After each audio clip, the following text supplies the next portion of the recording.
When the two officers closed handcuffs around Evan Rourke's wrists in the lobby of Halcyon Defense Systems, Vivian Ashcroft did not bother hiding her smile. To her, he was only a single father, a safety advisor who had forgotten his place when he blocked her from signing a Navy contract worth hundreds of millions. Evan did not resist. He looked at his watch and said the evaluation would begin in 3 minutes. Then the elevator doors opened. A Navy commander stepped out, came to attention in front of the handcuffed man and said, "Sir, we are waiting on your order." If you enjoy stories where the underestimated turn the table, subscribe now and stay with me until the very end. I want to take you back 48 hours before those handcuffs to a Tuesday morning when nothing about Evan Rourke suggested that a room full of powerful people would soon be rearranged around him. He arrived at the Halcyon campus at 6:20 in a gray SUV with 180,000 miles on it, a cracked cup holder, and a soccer cleat wedged under the passenger seat. He wore a pressed cotton shirt, no tie, and a watch his father had worn before him, the kind with a scuffed steel case that no executive in that building would have accepted as a gift. In the elevator, he read a message from his daughter, Ruby, 16 years old, who reminded him that there was nothing in the refrigerator except mustard and half a lemon, and asked him to please. He typed back that he would remember. That single exchange was the whole shape of his private life, and it was the only part of himself he ever brought inside those glass walls. Halcyon was 3 days out from the final operational assessment of Project Sentinel Tide, a tactical communication suite built for naval special warfare, and the building had the strange electric politeness of a place where everyone was terrified at once. If the system cleared the assessment, the program office would recommend an award that could exceed $400 million. I knew what that number meant to every person on that floor because I could see it moving behind their eyes like weather. To the engineers, it meant their jobs would exist in 18 months. To the vice presidents, it meant houses in better school districts. To Vivian Ashcroft, chief executive officer, 48 years old, born into a family that had made its money financing other people's wars, it meant something more personal, and she would not have used the word vanity. But I will. At 8 o'clock, she convened the leadership meeting in the glass conference room on the 14th floor, and Evan sat 2 seats down from the far end, which was exactly where she preferred him. He had 1 page in front of him instead of a deck. When his turn came, he did not build toward his point or soften it. He simply said that Sentinel Tide had passed every demonstration profile it had been given, and that a failover fault remained in the mesh handoff that could drop the link under sustained heavy interference. He said the fault had appeared once, that once was enough, and that he could not certify the system as mission-ready until it was reproduced, understood, and corrected. 22 people looked at the table. I could feel the temperature of the room change the way a house changes when a door opens somewhere out of sight. Vivian did not argue the engineering because she had learned long ago that arguing technical detail with a technical man is a way to lose slowly in front of an audience. Instead, she looked at his sleeve, at that scuffed steel watch, and she let the pause sit long enough for everyone to look at it too. Then she asked whether he really intended to hold up a $400 million program over a hypothetical. Evan said no. He intended to keep sailors from discovering it in open water. Nobody breathed. It was not a clever line, and he did not deliver it like one, which is precisely why it landed the way a dropped weight lands. She recovered with a small laugh and told the room that she admired the sentiment, that Evan still lived in a world where an order mattered more than a margin, and that the rest of them, thankfully, lived in this one. 2 of the vice presidents laughed because their contracts required it. Evan wrote 1 line in his notebook and said nothing at all, and I want you to understand that his silence was not surrender. It was the oldest habit he had, the habit of a man who had learned that you do not spend words on people who are not yet listening. Vivian read it as weakness. She had built an entire career on reading men correctly, and she was very good at it, and she was about to be wrong in a way that could not be repaired. After the room emptied, she stood at the window for a while, then told her assistant she wanted the complete personnel file on Evan Rourke sent to her tablet before lunch. She said it lightly, the way people say things they intend to be remembered as light. Then she added the sentence that started everything, the one I still think of as the first domino, spoken to a closed door and a young man holding an iPad. I want to know why a mid-level advisor thinks he has the standing to tell me no. The file arrived at 11:40, and it was thinner than she expected, which she mistook for insignificance. 23 years in the United States Navy. A civilian summary line that read, "Without decoration, Captain, Naval Special Warfare, final assignment redacted at the agency level." No commendation list, no photographs, no anecdotes, because Evan had filled out the form the way he filled out every form, with the minimum true answer. There were 2 lines about a hiring memorandum from the board's risk committee that she skimmed past entirely, and I watched her eye slide over those 2 lines the way a driver slides past a road sign in fog. She closed the tablet and felt reassured. In her private taxonomy of men, military history was a thing that middle-aged husbands kept in a box in the garage to compensate for having no leverage in a boardroom. So she began to lower him in public, which is a specific art, and she was fluent in it. At the investor luncheon on Wednesday, she introduced her chief financial officer by title and Wharton class, her program director by title and patent count, her general counsel by title, and the 2 lawsuits she had strangled in the crib. When she reached Evan, she rested her fingertips on the back of his chair and said, "And this is Evan. He checks the things that keep lawyers awake." A ripple of amusement went around the table. Evan said good afternoon and passed the bread basket to the woman beside him, and that was all, and the woman beside him thanked him and remembered his face later at a very inconvenient time for Vivienne. One of the investors, a careful man from a pension fund with $11 billion under management, asked Evan directly whether Sentinel Tide was ready. Evan opened his mouth. Vivienne answered over him that they were not here for a lecture from the battlefield, and steered the conversation to unit economics with the smoothness of a woman parallel parking a car she had owned for years. The pension fund man looked at Evan for 1 second longer than politeness required.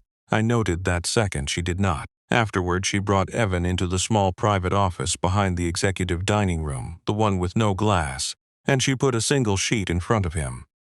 It was an internal certification stating that the failover anomaly observed in test cycle 19 was non-mission critical and required no corrective action prior to assessment. She said she needed his signature because the program office respected his signature, which was, I want to point out, the only honest thing she said all week. Evan read it twice and said he would not sign it because it was not true, and because the word critical was not an opinion, it was a defined term with a definition he could quote from memory. She offered him a discretionary bonus of $200,000, framed as recognition for years of undervalued work. He said no again, in the same tone, with no more emphasis than the first time. That was when she reached for the part of him she believed was soft. She sat on the edge of the desk and told him, kindly, almost warmly, that perhaps he had simply grown accustomed to a smaller life, that there was no shame in it leaving at 5. Driving home, groceries, school forms, a teenage daughter who needed him. But this was a defense company, she said, not a 9-to-5, and men who wanted a smaller life should stop standing in the doorway of a larger one. I watched him absorb that. Something moved in his jaw and then stopped moving, and what he said was, "Then it matters even more that nobody signs something that isn't ready." She stood up. The warmth went out of her face like a light switched off at a wall. She told him that tomorrow he would either sign it or he would not have a chair in this building, and she said it slowly, giving each word room because she wanted him to carry it home and sit with it over dinner with his daughter. He carried it home.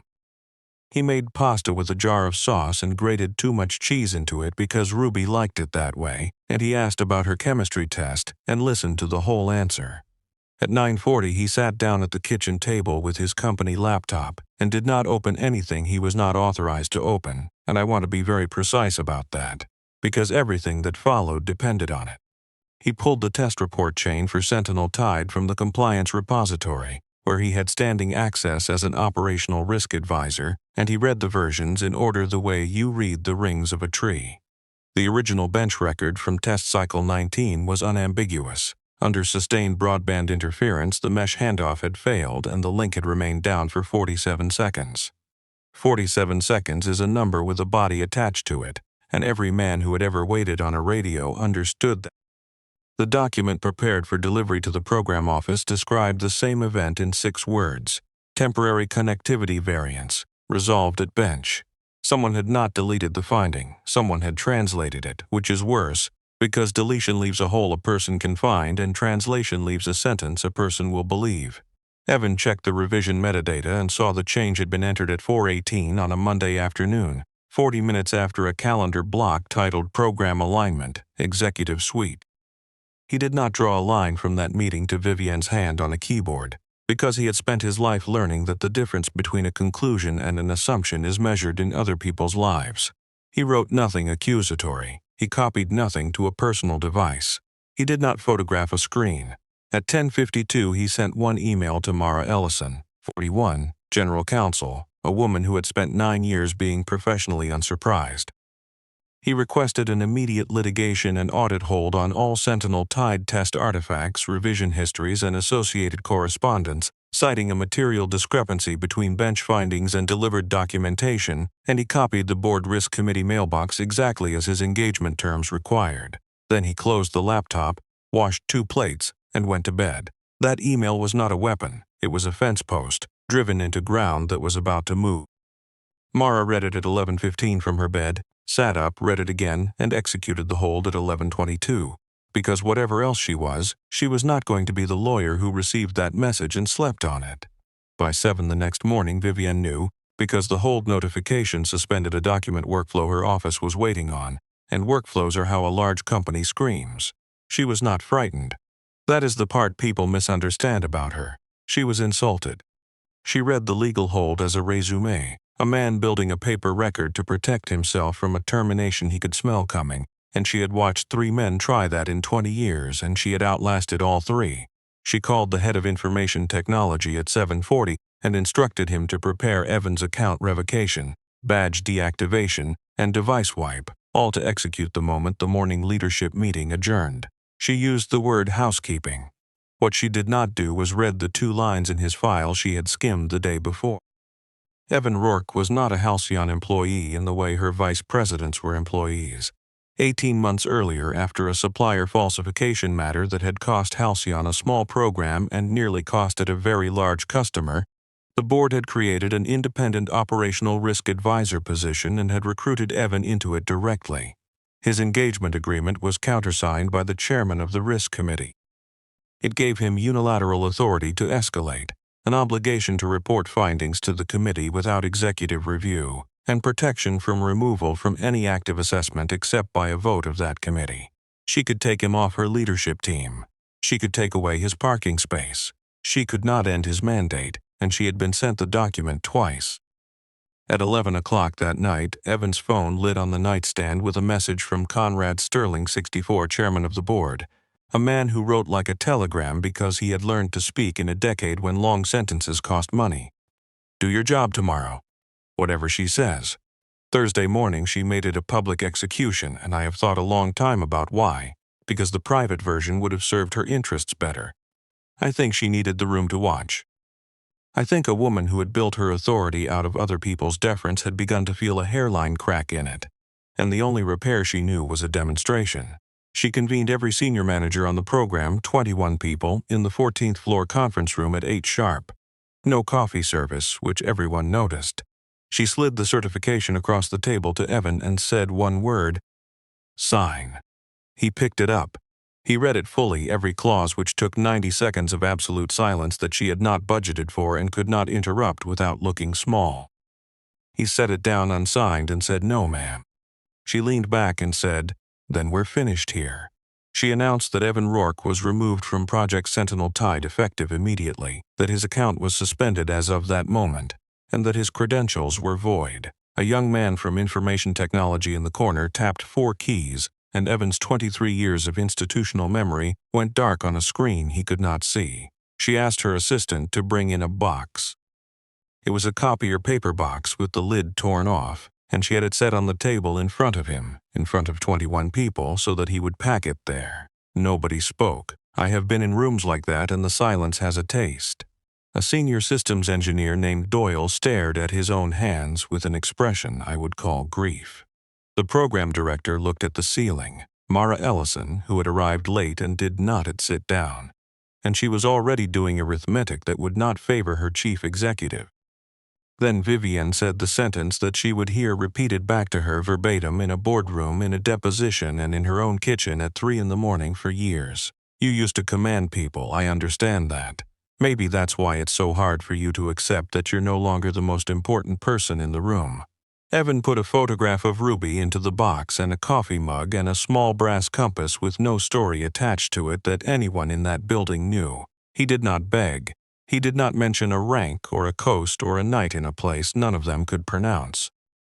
He did not tell her what she was standing on top of. At the door he turned, holding the box against his hip, and said, "The Navy team arrives at 10. She told him it no longer concerned him. He said, "I think you should check that," and he left. And she rolled her eyes at the closing door, and the room exhaled, and every person in it understood something she did not. He rode the elevator to the ground floor and did not walk out through the turnstiles. He set the box on a bench by the north windows, sat beside it, and waited, because his instructions from the chairman were to attend the 10 o'clock assessment as the risk committee's designated representative. And because a man who has spent his life inside a chain of command does not improvise when the chain has spoken. When the security director, a decent and badly positioned man named Pruitt, came over at 9:20, Evan turned his phone around and let him read Sterling's message and the engagement clause beneath it. Pruitt read it twice. He said he needed to make a call. That call was the last chance anybody had to stop what happened next. Vivian came down at 9:40, escorting a group of program office logistics staff toward the visitor suite, and she saw him sitting there in the light with a cardboard box beside him. I watched her face, and I will tell you exactly what crossed it. Not fear. A hot, narrow indignation, the specific fury of a person who has issued an order and found it still standing in the lobby. In front of the reception desk, 2 guards, 11 early guests, and perhaps 30 of her own employees, she said, "Get him out of here." Evan stood, unhurried, and said that he was present at the direction of the board's risk committee for the 10 o'clock assessment and that Mr. Pruitt had his documentation. She did not look at Pruitt. She told the guards that his access had been revoked 90 minutes earlier and that he was now attempting to remain in a facility processing controlled defense information after being separated from the program. She said the phrase controlled defense information twice, and she said it loudly enough to be a fact. Pruitt, who had a wife, a mortgage, and a chief executive standing 3 feet away, called the police. Sergeant Nolan Price, 39, arrived at 9:49 with a younger officer named Wexler. Price had worked the industrial corridor for 11 years and had learned that the person doing the most talking. He asked Evan to step aside with him. Evan complied immediately, kept his hands visible, gave his full name, gave his date of birth, said he was employed as an independent operational risk advisor, said he was present under written board authority, and said he had no objection to any process the officers found necessary. Price asked whether he was armed. Evan said no. He asked whether he had refused a lawful instruction to leave. Evan said he had received an instruction from the chief executive and a conflicting written instruction from the board chairman, and that he believed the second controlled, and that he understood the sergeant could not resolve that in a lobby. Price turned to Vivian and asked carefully whether she was the individual with authority to confirm that this man was no longer permitted in the building. It was a real question and it had a real answer, and the answer was no, she said. "I'm the chief executive officer. Who else would you like?" Then she asked the officers to remove him before the Navy delegation arrived, and she used the word optics. Price made the decision I understand and still think about. He said he was going to detain Evan briefly while he verified his access status, and he cuffed him in front, loosely, and told him plainly that he was not under arrest. Evan turned and put his hands back without being asked twice, and the sound of the ratchet was the loudest thing that lobby had ever produced. Vivian walked past him then. She stopped close enough that only he and I could hear her, and she said, "You should have signed." Evan looked at his watch, 9:57. He said, "In 3 minutes you'll get a better answer than I can give you." She took that for the last dignity of a finished man, a small speech from someone with nothing left, and she straightened her jacket and moved to the center of the lobby to receive her guests with a warm and radiant smile. Behind her, the elevator chimed. The doors opened on 6 people in service dress blue and 3 civilians carrying hard cases, and the lobby went quiet in stages, the way a crowd quiets when it does not yet know what it is looking at. At the front was Commander Grant Kellerman, 44, senior member of the Operational Assessment Team, a compact man with gray beginning at the temples and the particular stillness that comes from years of arriving in places where he was the calmest person present. Vivian moved toward him with her hand already extended and her introduction already in flight. Warm, gracious, saying his name, saying hers, saying what an honor it was to host the team. Grant did not take her hand. He was not being cruel, and he was not making a point, not yet. His eyes had already gone past her shoulder, and they had found a man in a cotton shirt standing beside a copier paper box with steel on his wrists, and everything in the commander's face reorganized itself. He walked around her. I want that image kept, because it is the whole story compressed into 4 steps across polished stone. He stopped in front of Evan, squared himself, and came to attention with a precision that made 2 of his own team straighten unconsciously behind him. "Captain Rourke," he said. Evan said, "Commander," nothing more. No relief in it, no triumph, only the flat courtesy of 2 men who had once spoken to each other in the dark over bad radios. Grant looked at the handcuffs. He looked at Sergeant Price. Then he said the sentence that stopped the blood in that room. "Sir, we're waiting on your order to begin the assessment." I have never heard 40 people fail to breathe at once before or since. Vivian Ashcroft stood 8 feet away with her hand still half raised and her mouth slightly open, and I watched the architecture of her mourning come apart behind her eyes, and she said nothing, because there was nothing available to say. Price, to his credit, did not stand there impressed. He said he needed clarification, and he needed it fast. Grant gave it flatly and without theater. He said the man in front of him had served as a captain in naval special warfare and had been his commanding officer for 3 years, and that this fact was historical and legally irrelevant to the sergeant's decision. What mattered, he said, was that Evan Rourke was named in the official assessment record for this event as Halcyon's independent operational risk representative, that his presence was a stated precondition of the assessment protocol, and that the government had received that designation in writing 11 days ago. He offered his own copy on a tablet and said the sergeant was welcome to photograph it. Price read it. Then Mara Ellison came out of the stairwell at a run in stocking feet holding a printed engagement agreement with a board seal and a counter-signature, and she put it into the sergeant's hands and stated for the record, loudly, that Evan Rourke's authority in the building derived from the board of directors and had not been terminated by anyone with standing to terminate it. Price read the second document. He looked once at Vivian, and it was not a friendly look, and it was not an unprofessional one either. It was the look of a man cataloging what he had been told and by whom. He unlocked the cuffs himself and apologized in a clear voice audible to everyone present, and he said that he had acted on the representation of the company's chief executive and its security director, and that he would be documenting that representation in full. Evan rubbed his left wrist once, said, "You did the job right, Sergeant," and meant it. He did not look at Vivian. Not once. I think that was the moment she began to understand the size of what she had done, because a man who wanted revenge would have looked. Grant turned to her then. He was polite in the way a closing door is polite. "Ma'am, you just had the one person our protocol requires to be present placed in handcuffs." They went up to the 14th floor, and the room she had ruled at 8 o'clock had a different center of gravity by 10:15. Vivian opened with recovery, and she was skilled at it.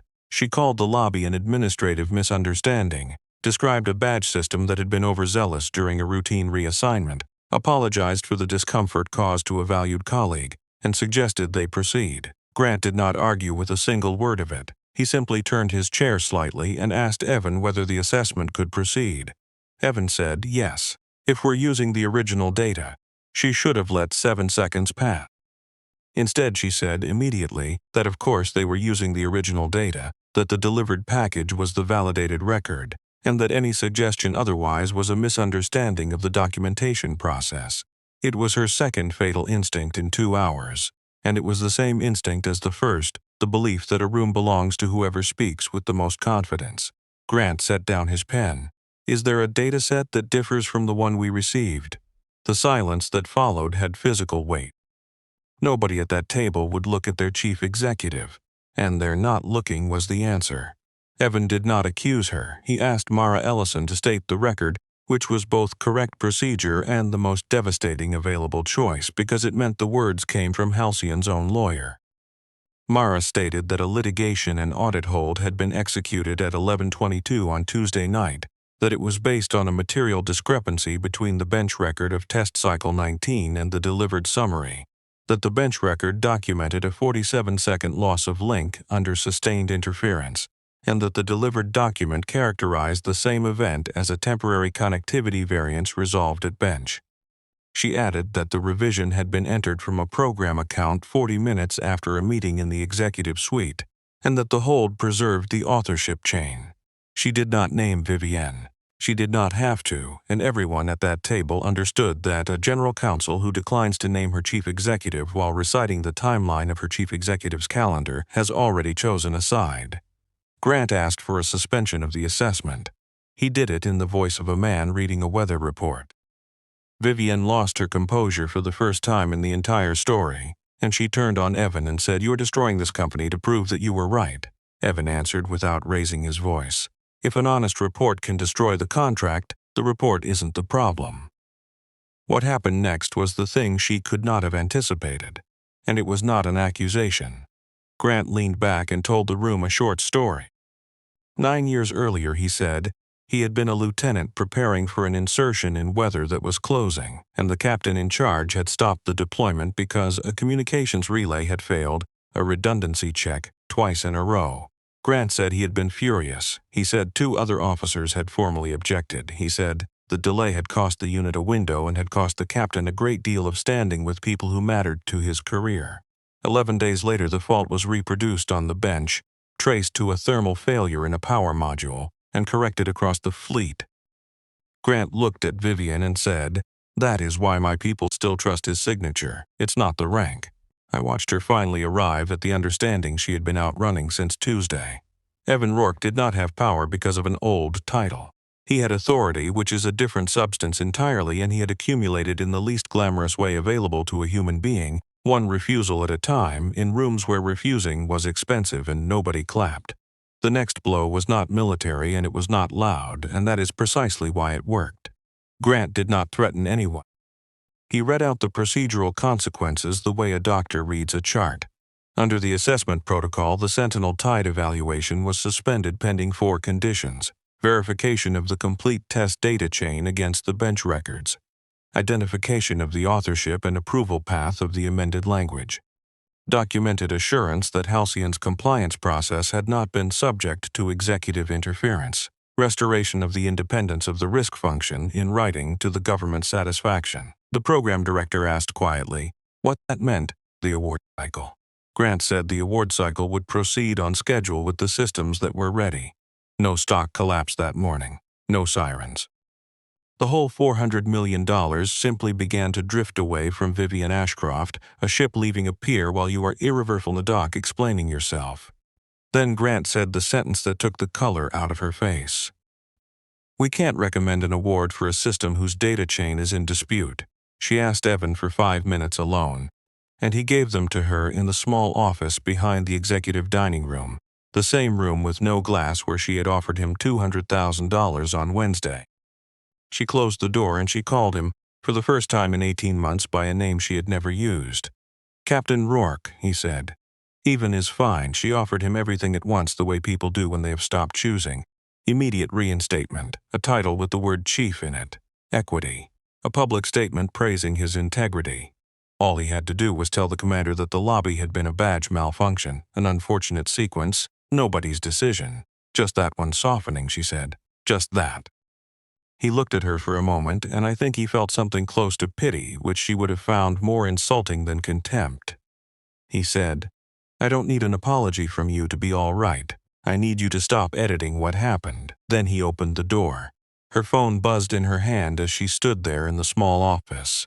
Conrad Sterling was calling an emergency meeting of the board of directors for 2 o'clock. She walked into that room at 1:58 still believing she could turn it, and I want to be fair to her, because it was not delusion, it was pattern recognition. She had turned rooms like that 11 times. She sat down and described Evan Rourke as a former officer of admirable but rigid character, temperamentally unsuited to commercial reality, who had allowed a personal grievance to jeopardize the largest program in company history, and with it the interests of every stockholder present. Conrad Sterling did not argue with her. He is 64 years old and he has never once won an argument he could win with a document instead. He put an email chain on the screen behind her so that she had to turn her head to read her own words. The first message, sent by her on a Monday at 3:51, asked the program documentation lead to revise the language in Section 4, replacing the phrase mission communication failure with temporary signal instability, on the grounds that the original wording was, and this is her phrasing, needlessly alarming to a non-technical audience. The second, sent Tuesday at 7/9, instructed that the internal certification be executed and countersigned by the risk advisor before the government team arrived rather than after, so that the record would be clean on arrival. The third was 3 lines to her chief of staff about removing a person's access at a time that would coincide with the end of a meeting. Mara Ellison then testified, and it took 4 minutes, and it was the quietest execution I have ever attended. She confirmed that Evan Rourke had escalated through the designated channel, had requested preservation rather than disclosure, had removed no data from the environment, had contacted no government official directly, and had at every step done exactly what his engagement required and nothing more. She noted that had he behaved otherwise, Halsey would now be facing a false claims exposure with a documented internal cover-up. And she gave the board a number for that exposure, and the number silenced the far end of the table. Then Sterling delivered the third reversal. He explained, for the benefit of 2 newer directors, that Evan Rourke was not a member of management and never had been, that the risk advisor engagement had been created by resolution of the board's risk committee after the supplier falsification matter, that it was countersigned by him personally, and that no officer of the company had the authority to remove its holder from an active assessment. He said the resolution and the engagement terms had been transmitted to the chief executive's office twice, on dates he read aloud. He asked her whether she had read them. She said she received a great deal of documentation. He said, then let the minutes reflect that the chief executive caused a police detention of an individual performing a mandate assigned by this board, in the presence of the customer, without reading the instrument that created it. She tried then the last maneuver available, and it was the only thing she did that day that made me genuinely angry. She said that security and the information technology group had acted on their own reading of the situation, that Pruitt had made the call to the police, that she had not directed a detention. Evan spoke for the first time in that room, and it was the only moment in the entire story when his voice had an edge on it. Don't do that. They did what the chief executive asked them to do. The decision was yours. Nobody filled the silence after that. Sterling took a voice vote. Vivian Ashcroft was suspended from all executive functions pending an independent investigation, effective immediately, with the chief financial officer serving as interim. There was no shouting, no security escort, dramatic march through a bullpen of staring faces. A young man from information technology came in, took her laptop and her phone, wrote her a receipt, and left. Her badge stopped working while she was still sitting in her chair, and I think the small green light going red on the door panel was the loudest sound she heard all day. That is how it actually happens to powerful people. Coldly on paper, whether it's weak. The investigation ran 6 weeks. What it found is the part of this story that matters most, and if this were only about revenge. Sentinel Tide had a real fault in a mesh handoff routine that mismanaged authentication state during sustained interference, and it was reproducible in 11 of 40 attempts, and it was fixable, not a doomed program, not a fraud from the ground up, a serious defect that 1 signature and 6 revised words would have carried out to sea. Evan's recommendation to the board ran to 2 pages. Delay the rollout by 90 days. Rebuild the failover module. Retest independently with government observers present at the bench. Preserve the entire program organization. Because the engineers had not falsified anything, they had reported a failure accurately and watched it get translated above their heads. He asked for no terminations below the executive level.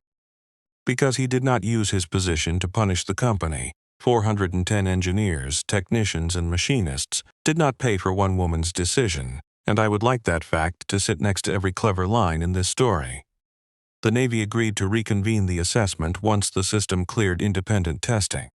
Vivian Ashcroft resigned 4 days before the board would have removed her, after the investigators concluded that she had interfered with the compliance process and had caused inaccurate information to be provided in support of a federal evaluation. There was no arrest, no courtroom, no perp walk, because life is rarely that shapely. She kept her house, her portfolio, and her name. She lost the only 2 things she had ever actually valued, which were the authority to be obeyed and the assumption of her own integrity. and she will spend the next 20 years being introduced in rooms where somebody already knows. Sterling offered Evan the position of Chief Risk Officer. Evan did not accept in the room. He came back 2 days later with 3 conditions written on 1 page, and he said all 3 or none. The risk function reports directly to the board, not to the chief executive. No officer of the company may alter original technical data or its plain language characterization, ever, for any audience, and any engineer may halt a rollout on a documented safety finding without exposure to retaliation, with an appeal that goes to the board and not to their manager. Sterling read it, said, "Number 2 will cost us contracts," and signed it anyway, which is why he had been chairman for 19 years. The second assessment took place in March. Sentinel Tide passed on the bench, passed in the chamber, and passed in the water, and the failover held through 4 minutes of interference that would have flattened the original build. In the parking structure afterward, Grant Kellerman put out his hand and said, "Good to be working for you again, sir." Evan shook it and said, "I'm retired, Grant." Grant said, "Some things don't retire. The last thing I have to give you is not a corner office." Evan Rourke left the building at 4:50 on an ordinary Thursday, because the risk function had reporting deadlines, but he had a daughter with a chemistry final. His phone lit up in his hand in the elevator, Ruby asking whether he had remembered dinner. He stepped outside and stood for a second looking back up at the glass, at the north windows of the lobby where he had stood 11 weeks earlier with steel on his wrists and a copier paper box at his feet, and his face did not change at all. He typed one word, "remembered." Then he got into the old gray SUV and drove home. He did not win because he had once been a captain, and he did not win because a commander said the word "sir" in front of 40 people. That moment was only the sound of the truth arriving. He won because for 18 months Vivian Ashcroft measured power by title, and he measured responsibility by consequence, and one of those 2 ways of seeing the world survives contact with the ocean. The largest reversal in this story is not the handcuffs coming off. It is that the man everyone in that room had been taught to see, as the smallest person present, turned out to be the only one with the spine to keep his pen in his pocket while every powerful person in the building told him to sign.